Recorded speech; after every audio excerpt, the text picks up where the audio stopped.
Você já percebeu que muitas vezes você sabe exatamente o que precisa mudar na sua vida, mas você continua fazendo as mesmas coisas? Você sabe que precisa dormir mais cedo, mas continua dormindo tarde. Você sabe que precisa parar de procrastinar, mas continua adiando. Você sabe que determinado comportamento não te faz bem, mas você continua repetindo. E daí você pensa: o que tem de errado comigo? Talvez nada. E talvez você até pense: por que eu faço isso comigo?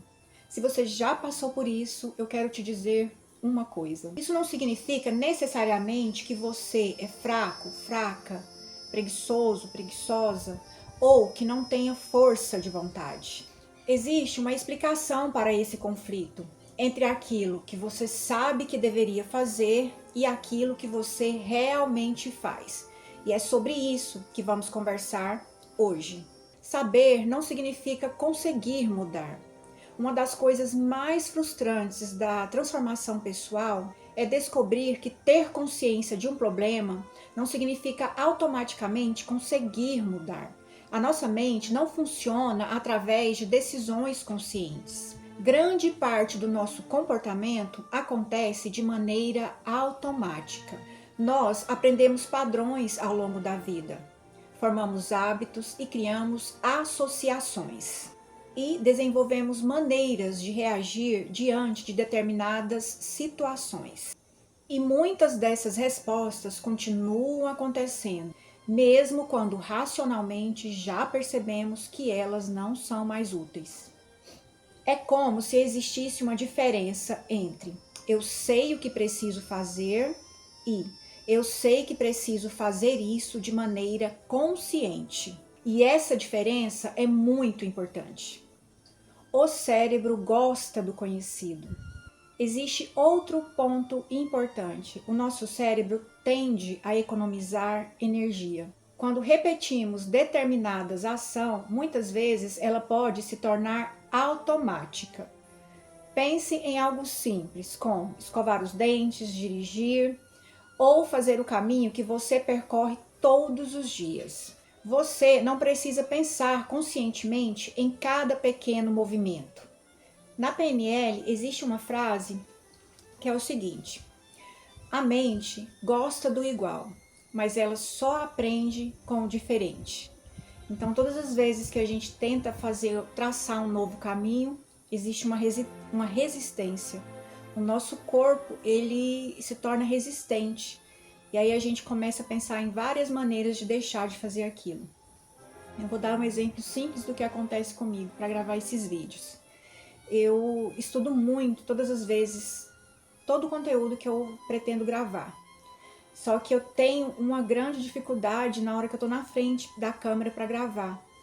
Eu fico nervosa, acontecem uns bloqueios, eu esqueço o que eu vou falar, tá tudo anotado e vira e mexe eu tenho que ficar lendo para poder conseguir. Mas esse é um padrão que eu estou lutando já há alguns meses para mudar. Porque o meu cérebro, o meu corpo, ele prefere, nesse momento agora eu poderia estar ali dentro assistindo uma série com meu marido que está ali assistindo, mas eu escolhi que eu quero ter essa transformação, eu escolhi que eu quero mudar de identidade. Mas existe uma resistência que todas as vezes que eu começo a gravar um vídeo, eu tenho que lutar contra ela. Porque os pensamentos que vêm, quem você pensa que é para estar fazendo isso? Quem você pensa que é para ensinar alguém qualquer coisa? Mas eu estou lutando contra isso porque essa é a minha vontade. Eu preciso ter essa transformação.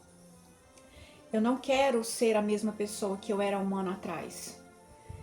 Eu quero ter um futuro diferente. E é por isso que eu tenho lutado tanto contra essa resistência. Então eu estou falando aqui para vocês, é algo que acontece comigo, eu sinto no meu corpo. E eu percebo também que todas as vezes que eu consigo dar um passo à frente, acontece uma transformação. Mas não significa que não vou ter pensamentos ou que a resistência não vai acontecer. Ela acontece. Mas eu vou estar sempre lutando conscientemente para que aconteça essa transformação. E é isso. E com os hábitos acontece a mesma coisa. Quanto mais um comportamento é repetido dentro de um contexto, ele se torna cada vez mais automático. e aquele caminhozinho que essas ações fazem vai ficando cada vez mais profunda. Por isso que todas as vezes que a gente tenta deixar de passar por um caminhozinho lá, um caminho neural para poder criar outro, acontece essa resistência, porque automaticamente a gente está saindo da zona de conforto. E sair da zona de conforto, o cérebro entende como se fosse um perigo, ele prefere manter a gente ali quietinho. Portanto, o cérebro ele gosta de padrão familiar. Então, quando a gente decide mudar um padrão que é familiar para ele entende como se fosse um perigo. Mesmo que aquilo que é familiar não seja algo tão bom para a gente. E é por isso que mudar um padrão pode não ser tão fácil, né? E não basta só simplesmente decidir. Você decide e você tem que persistir, porque a resistência ela vai acontecer e praticamente em todos os momentos vai vir aquela sensação de que tá errado, que você não deveria estar fazendo aquilo. Um exemplo disso é quando você diz: a partir de hoje eu vou fazer diferente.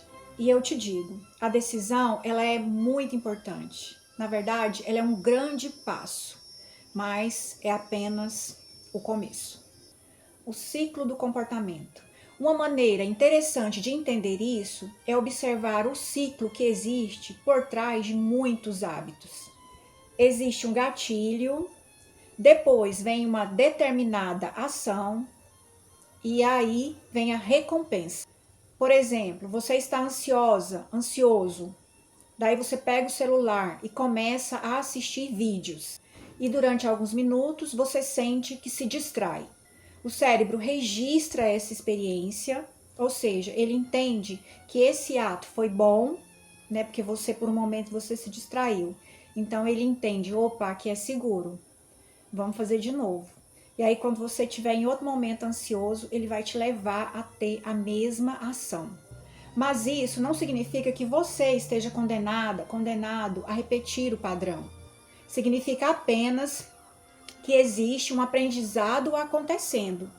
E aí você tem uma nova oportunidade de fazer diferente. Ou seja, quando você perceber que foi disparado um gatilho para você tomar uma ação que vai parecer cômoda, que vai te trazer só uma alegria ou uma satisfação temporária, você tem uma oportunidade de mudar esse caminho, de não tomar aquela ação, para não se tornar repetido, para não se tornar automático. As crenças. Mas existe também uma camada mais profunda. Os nossos comportamentos também podem estar relacionados às crenças que nós temos sobre nós mesmos e também sobre a vida.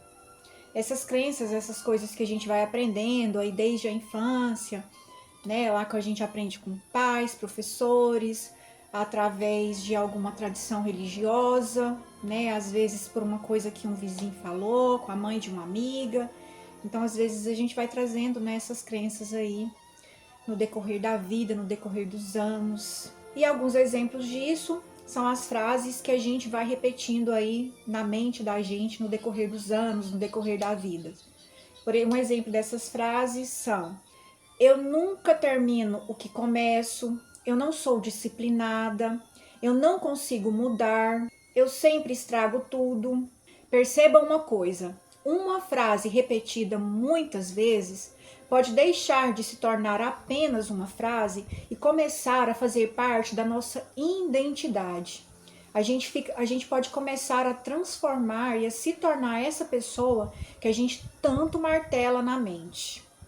Por isso a importância de mudar de padrão, de mudar as frases, de ser mais positivos com seus pensamentos, porque um pensamento gera uma emoção que gera uma ação. E automaticamente isso vai se tornando a sua identidade. Se você repete para você mesma várias vezes que não consegue, que é burra, que não é inteligente, você acaba se tornando essa pessoa, porque você acredita nisso. Então, a gente precisa acreditar que a gente consegue, que a gente pode mudar, que a gente pode fazer diferente. As crenças são muito importantes. Então, se você tem a opção, escolha em acreditar em coisas positivas, coisas que vão elevar você. Acredite na sua saúde, acredite na sua melhora, acredite na sua inteligência, Acredite na sua capacidade. E quando você acredita que não consegue mudar, cada tentativa frustrada parece confirmar essa crença. Por isso, a transformação pessoal não é simplesmente pensar positivo. É começar a questionar os padrões que aprendemos e observar como eles influenciam as nossas escolhas. E daí você pode estar se perguntando, então como começar a mudar? Talvez você esteja pensando, tudo bem, mas como eu começo? E eu gostaria de sugerir algo muito simples. Comece observando antes de tentar controlar. Na próxima vez que você perceber que está repetindo um comportamento que você gostaria de mudar, pare e pergunte-se: o que aconteceu antes disso? O que eu estou sentindo agora? O que eu estou buscando com esse comportamento? E principalmente, esse comportamento está me aproximando ou me afastando da pessoa que eu quero me tornar? Essas perguntas podem parecer simples, mas elas nos tiram do piloto automático. E quando conseguimos observar um padrão, criamos um espaço entre o impulso e a resposta. E é nesse espaço que novas escolhas podem começar a surgir. Não tente mudar tudo de uma vez. Outro erro muito comum é querer transformar a vida inteira de uma vez. Lembre-se, dependendo da sua idade, por exemplo, se você é uma pessoa que tem 40 anos, você ficou 40 anos vivendo um determinado tipo de padrão, tendo um determinado tipo de comportamento. É óbvio e evidente que essa mudança ela vai acontecer aos poucos. E é necessário que seja aos poucos para não ser aquela coisa onde você se sinta muito sobrecarregado e acabe desistindo no meio do caminho. Então é muito importante que quando decidir mudar, começar aos poucos, um dia de cada vez, um passo de cada vez. Por exemplo, a pessoa decide, agora eu vou acordar cedo, vou estudar, vou comer melhor, vou fazer exercícios, vou começar a meditar, parar de procrastinar e mudar todos os meus hábitos. Naturalmente, durante alguns dias, você até consegue, mas aí depois vem o cansaço e aí você acaba abandonando tudo. Talvez uma transformação mais sustentável comece de maneira simples. Portanto, comece de uma coisa por vez. Escolha um comportamento que você vai mudar hoje e põe em prática. Por exemplo, usar o celular logo ao acordar. Esse ato ativa o cérebro com excessos de estímulos e ansiedade antes mesmo do dia começar. Ao invés disso, escolha, ao levantar, tomar um copo com água, fazer um alongamento. Observe, entenda seus gatilhos e daí faça uma pequena mudança. E repita, e permita que o seu cérebro tenha tempo de aprender uma nova maneira de responder. Então, se hoje você está se perguntando por que eu sei que preciso fazer, mas continuo fazendo o contrário, talvez existam hábitos, crenças, emoções e padrões automáticos participando dessa história. E a boa notícia é que aquilo que foi aprendido também pode ser revisado e transformado. A mudança começa quando simplesmente deixamos de nos julgar e começamos a nos compreender. Porque quando você entende o que acontece dentro de você, começa a ter mais consciência sobre aquilo que acontece fora. E talvez essa seja uma das partes mais bonitas do desenvolvimento pessoal. Você não precisa se tornar uma outra pessoa. Você precisa começar a compreender quem você é, como age, por que age e a partir daí escolher conscientemente quem você deseja se tornar. E se fizer sentido para você, deixe nos comentários o que eu preciso mudar que eu ainda tenho dificuldades. Talvez a sua resposta seja o começo da sua transformação. E se fizer sentido para você, se inscreve no canal, compartilha e caminha comigo nessa jornada de autoconhecimento e transformação. Eu sou muito grata por você ter chegado até aqui. Um abraço e até o próximo vídeo. Tchau!